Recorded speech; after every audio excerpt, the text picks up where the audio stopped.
Once considered as the most ideal rebuild in recent NBA history, the Boston Celtics have had a huge fall from grace. It wasn't too long ago when this team was on the verge of taking the next jump. A squad of young players who improved leaps and bounds in such a short time, reaching the conference finals numerous times and being so close to making the finals. A few years have passed since then, and now the Celtics are struggling to scrape the bottom of the playoff barrel. This rapid drop-off was quick and sudden, almost like we can't even believe it actually happened. Is this really the same team we're watching from a few years back? Are they actually just having a slump that's lasted for over a year? Or is this actually who they are? A mediocre team barely hanging on to a 500 record. How's it going, folks? My name's Andy, and today let's talk about why the Boston Celtics are not what we expected. Or maybe they're exactly what you expected. But we'll talk about why they failed to progress when it looked like their ceiling was so high a few years back. Plus, we'll also talk about some good things they have going for them too. Alright, let's get started. The truth is, what made the Celtics such a promising team from the start was because of two players, Jason Tatum and Jaylen Brown. These two guys were supposed to take over the NBA, and at one point, it certainly looked like they would. Now, they're still very young, currently at 23 and 25 years old respectively. But here's the problem. Betting your entire franchise on two players is just as dumb as putting all your money into only two stocks or something. These two players are carrying all the burden, and if they aren't progressing in a way you hope they would, then this is the result.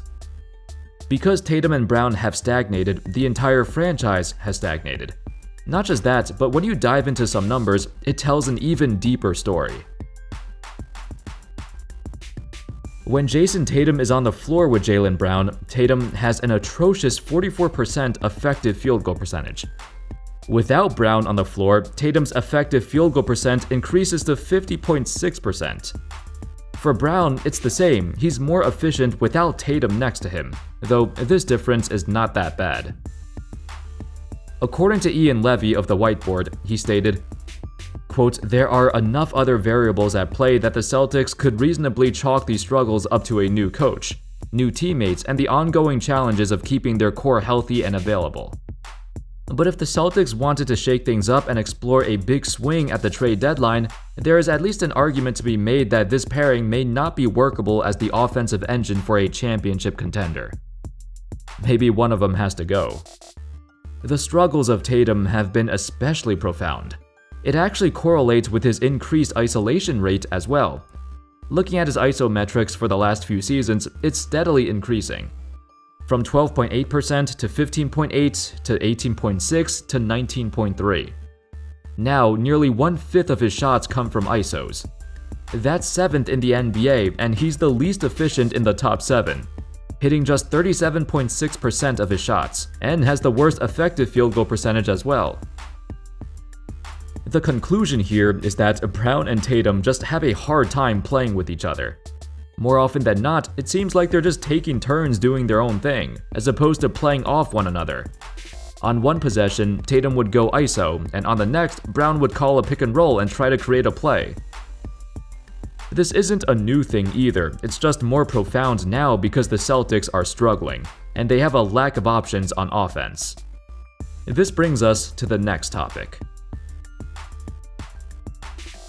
I've seen people mention that the biggest hole in the Celtics lineup is at point guard. You know, with them used to having Kyrie and Kemba before, they need a better point guard now, or just a better backcourt in general.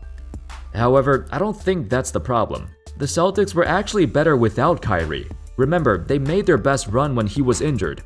Plus, Kemba, he wasn't that productive either. Now on the Knicks, he's not even that good anymore. So it's fine they didn't re-sign him. In my opinion, the player they missed the most is Gordon Hayward. He was the bridge between Tatum and Brown, the guy who filled in the void when either of them were having off nights. Hayward's time in Boston was polarizing, as fans felt he made too much money and he got injured too much too. But when he was healthy, he was fantastic, yet still overshadowed. This was most apparent in the 2019-20 season, where the Celtics were 2 games away from the NBA Finals. Hayward was such a huge part of their season, but sadly got injured for most of the playoffs. During that year, when Hayward was on the floor, the Celtics scored plus 8.8 points per 100 possessions. But the more impressive stat was that when he was on the floor without Jaylen Brown or Jason Tatum, he was still plus 8.2, which indicates he could carry an offense by himself, giving the young duo ample time to rest. Essentially, Hayward was the insurance policy, a consistent engine that kept the offense running, just in case Tatum and Brown are having an off night. Additionally, the Celtics routinely played all three of them together, which also worked well due to Hayward's playmaking abilities. He's always had great court awareness, probably the best on the team, which allowed the offense to flow smoothly. They don't have that anymore. Since his departure, the Celtics still have not been able to fill this void. Back in 2020, they had the 4th highest offensive rating in the league, but that dropped to 19th. Nowadays, just from watching, it's clear they're missing a reliable third scorer, but also a reliable playmaker.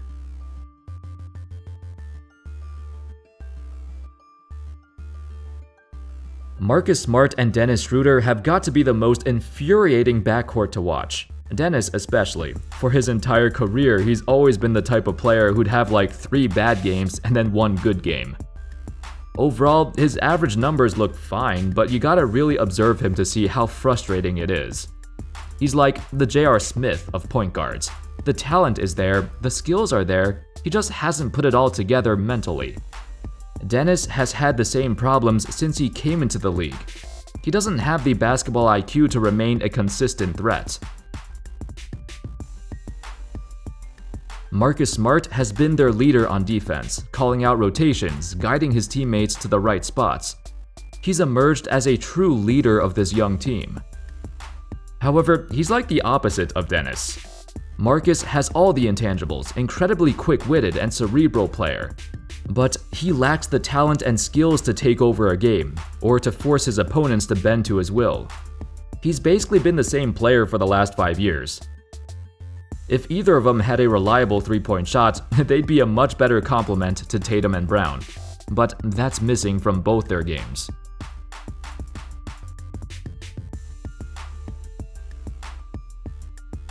The backcourt issues have caused the Celtics to experiment with different lineups. Grant Williams has moved in and out of the lineup in place of Dennis, depending on the matchup. They go big sometimes. Overall, when he's on the floor, the Celtics' offense looks better. The team shoots about 4% better from three-point range compared to if he was on the bench, 36.5% versus 32.6%. The reason for this is because not only is Grant a great three-point shooter himself, but his role as a stretch four gives his teammates so much more space. The trio of Grant Williams, Jason Tatum, and Jaylen Brown has a plus 10.3 net rating when all of them are on the floor together. Their offensive rating of 119 would be first in the entire league, but sadly, this trio does not get to play together very often. Another big man that's been a critical part of their rotation is third-year center Robert Williams, the Time Lord. As a rookie, he became a meme for oversleeping and missing practices and flights, but he's become an absolute grinder. The dude is athletic, strong, fast, plays well above his height, and thrives off his own energy. He's an amazing rim runner, a great pick-and-roll finisher, and lob catcher. Robert's offensive arsenal is quite limited. He really can't do anything outside of catching lobs or getting putbacks, but he excels at what he's good at. It's nice to have an explosive, athletic defensive presence, in contrast to Al Horford's more methodical approach. Williams' ability to read passing lanes is a new development this season, but it's been analyzed extensively. He's not just a big guy relying on his physical gifts. He's observant and tries to put himself in the best position on every play. It's been a steady improvement since he came in.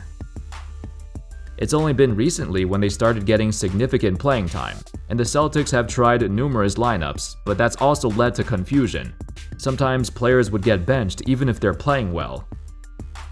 That was a primary goal of Ime Udoka when he got hired. He likes to experiment with different lineups, different minutes to see what works best.